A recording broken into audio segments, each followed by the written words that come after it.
তামিম ইকবাল কি রোনালদোকে অনুসরণ করলেন কিনা, এটা কিন্তু একটা প্রশ্ন উঠতে পারে। দিন দুয়েক আগে ক্রিস্টিয়ানো রোনালদো গ্লোব সকার অ্যাওয়ার্ডে একটা সরাসরি কথা বলেছেন, একদম পরিষ্কার ভাষায়, স্পষ্ট ভাষায় একটা সত্য কথা তিনি বলেছেন।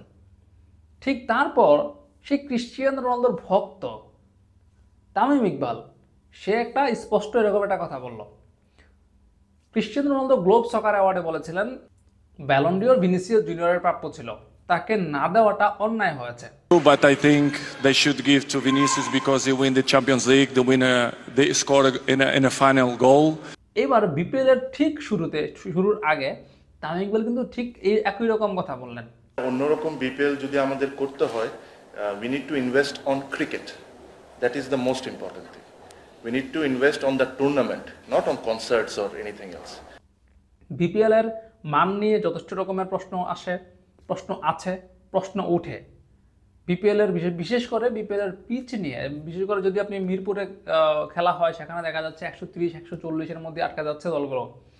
খুব কমই ম্যাচ হয় মিরপুরে যেখানে কিছুটা রান ওঠে, আর দর্শকরা কিন্তু এই ধরনের ম্যাচ দেখতে বিপিএল আসে না। দর্শকরা আসে হচ্ছে আপনার রান দেখতে। সংক্ষিপ্ত ফরম্যাটের খেলা মানে সেখানে রান আসবে, বিনোদন থাকতে হবে। আর সেই বিনোদনটাকে হচ্ছে আপনার ক্রিকেটে, ওটা কনসার্টে নয়।